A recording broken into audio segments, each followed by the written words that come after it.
Welcome friends, आज मु आपको स्वागत करुच्ची गोटे नुआ भिडटी हूँ सब्यसाची ओडिशा सरकार रिलीफ फंड को दान करिसेंती 1 लाख टंका। सब्यसाची एही 1 लाख टंका कोरोना भाइरस एग्नेस्ट रे फाइट करिया पई ओडिशा सरकार को दान करिसेंती।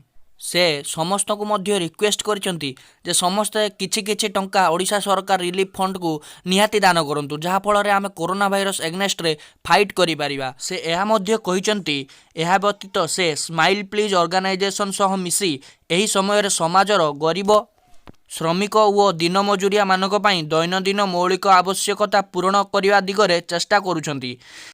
से आहुरी कहते से निज निज साध्य मते समस्त को साहाय्य और सहयोग करने अनुरोध करछंती। एही लॉकडाउन समय रे समस्त नियम को कड़ाकड़ी भाव में मानिया से समस्त को विनम्र अनुरोध करछंती।